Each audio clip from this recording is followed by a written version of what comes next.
Hey folks, Jimmy here, aka Palette of the Dead. Welcome back to the channel and welcome to another Getting Started with the Age of Sigmar video. As per usual with all these videos though, if you like them, hit that like button, subscribe to the channel if you haven't already, and of course, drop me a comment down below. I love hearing back from you guys, it goes a massive way to helping out the channel too.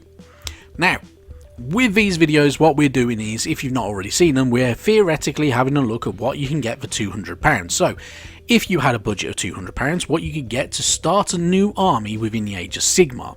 Whether you're a new player, or whether you're somebody just looking to get a new army, this could work either way for you. So, it's not too bad, it's pretty decent, and it's your choice if you want to go ahead using it, or you can use it as a foundation to kind of choose what you want. So, with it being said, we are looking at the prices on Warhammer.com and the third-party retailer. In this instance, we are using the third-party retailer of Wayland Games.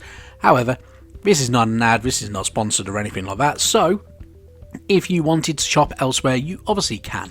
There are great other third-party retailers such as Wayland Games, Goblin Gaming, Leodis Gaming, and many, many more. So it's worth shopping around, find one that's right for you. Some of them do loyalty schemes, some of them do discount, some of them do both. It's worth shopping around to get what you need at the right price. You know, always make sure that you're doing it and it's good value for money, really. Now, with this one, we're going to finish off looking at the forces of chaos. So, we have already looked at the four main chaos gods. Whether you wanted Khorne, good old Nurgle, whether you wanted to be a follower of Tzeentch, or if you wanted to be a head knight of Slaanesh.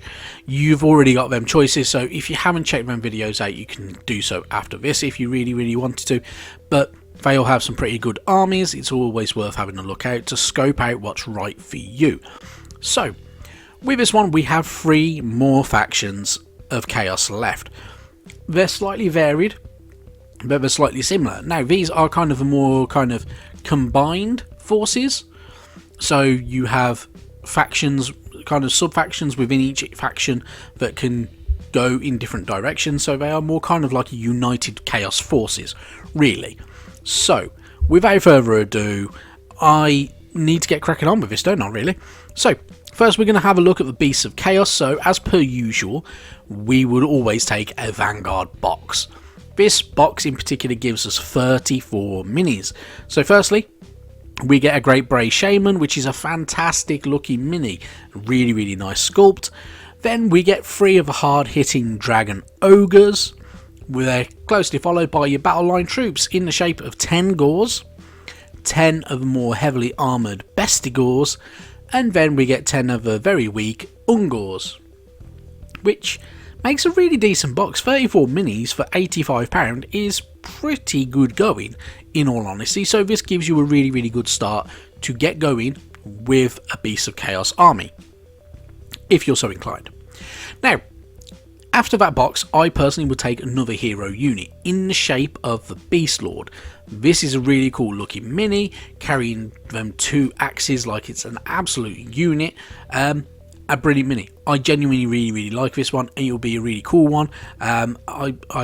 Must admit, I am slightly tempted to just order one and paint it up just for a laugh, just because I want to, because every now and again I like doing that type of stuff. So this is a really good choice, and I personally would always go with getting an extra hero in majority of armies anyway. So once you've done that, in all honesty, you get a little bit stumped. There's not really much more variation with the Beasts of Chaos. So if you are going to be getting that, obviously you can add another box of Bestigors. They're fairly decent, more elite style units. So if you do get a box of these, it bumps your unit model count up to 45 as well, which as a horde army is really good going, so you want to do that. Then I would take another box of Ungors. However, I would build them as their alternative option of the Ungor Raiders, so you've got a bit of range. So these are bow-wielding Ungors. They're not going to be very accurate because they're Ungors, but it gives you that little bit of a twist and a little bit of addition, and it's a bit nicer and a bit cooler, and adds a bit more uniqueness to the army. Then there is only one more thing we can get. So lastly, I will take a box of Zangors. Now, these are the kin of the Gors that have been twisted by the Changer of Ways, Tzeentch, and yeah, they've become different but unique in a lot of ways. So they do have options, whether you want paired blade, whether you wanted a shield and a sword, you have options to build them. So it's a nice choice. They're also a different colour as well, which is why I've picked them, because, you know, there's only so much brown and mottled brown fur that you can look at before you get a little bit bored and everything blends into one. So I'd go with some Zangors just for a giggle. So if you were to buy this whole army, it would set you back £192.50 from GW, or around about the £172 kind of region from third party retailers, which for 65 minis is a bit of a bargain really. It's really, really good going. The army is pretty decent, it's pretty tough. It has a 1,340 points to it, which is very good going for that kind of money. So, you know, it's an army that's designed for overwhelming numbers. I would suggest go for something, if you want a horde army, something like this will do you very, very good. So, pretty good stuff there.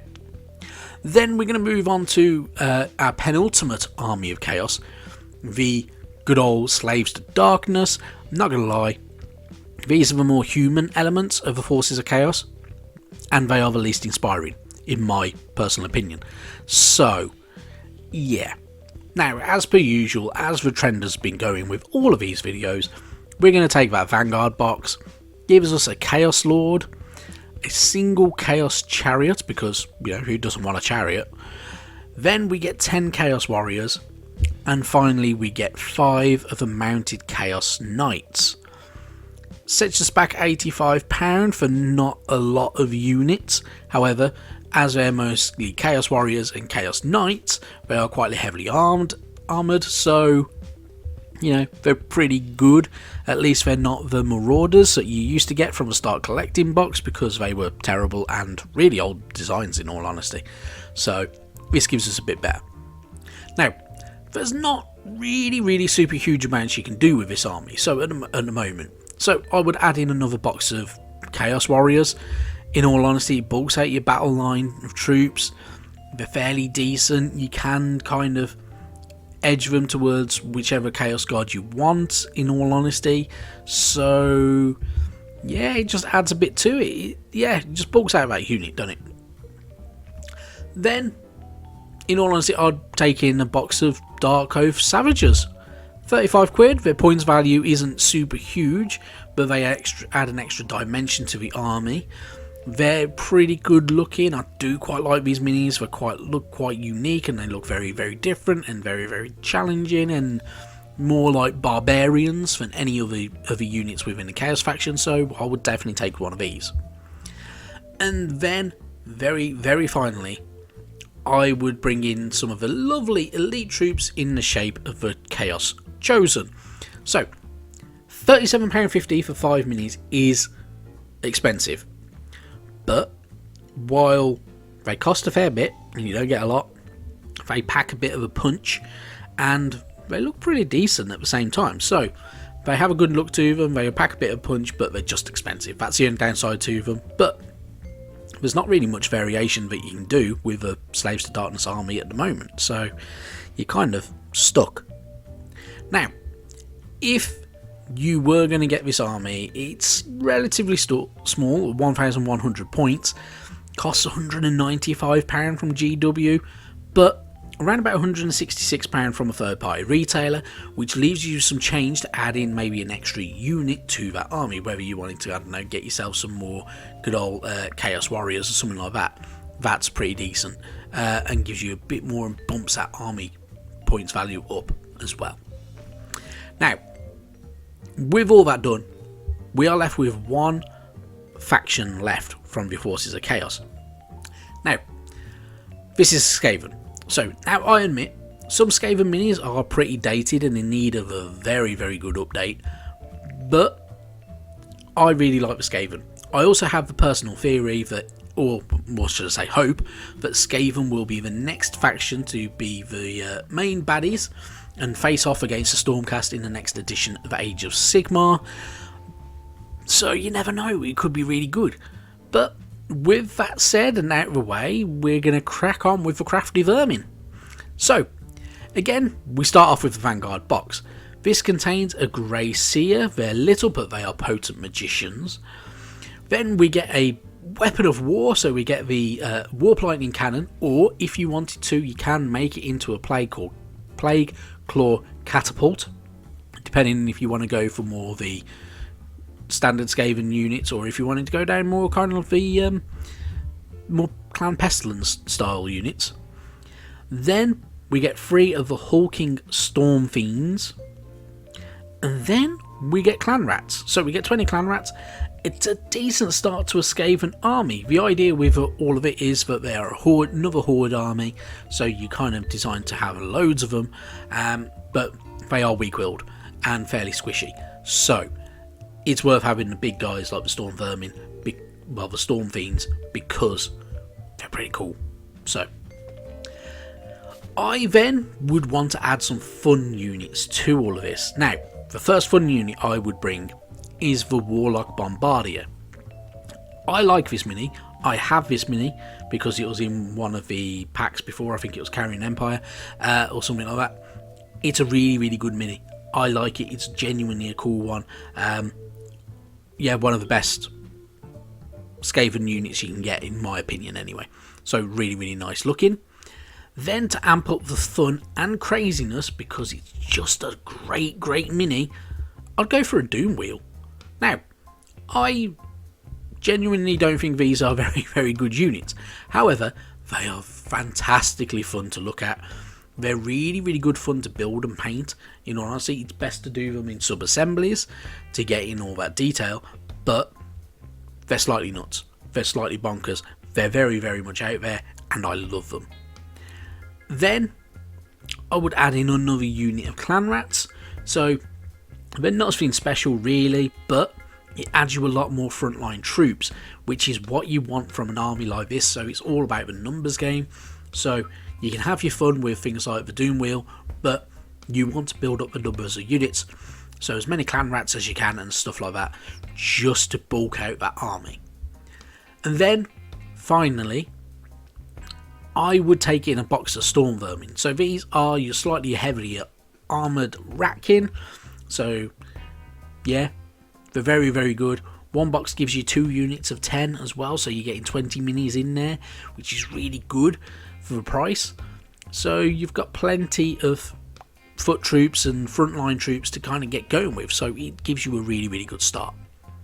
Now, if you were going to get this army list from GW, £194, which is pretty good going, £175 from some third-party retailers, and it comes in at 1,230 points, which is really good for a rather neglected faction. And in all honesty, as I say, it is one of my favourite factions within the whole of Warhammer. So, yeah, generally a really good one. Now, that is it for the Chaos factions.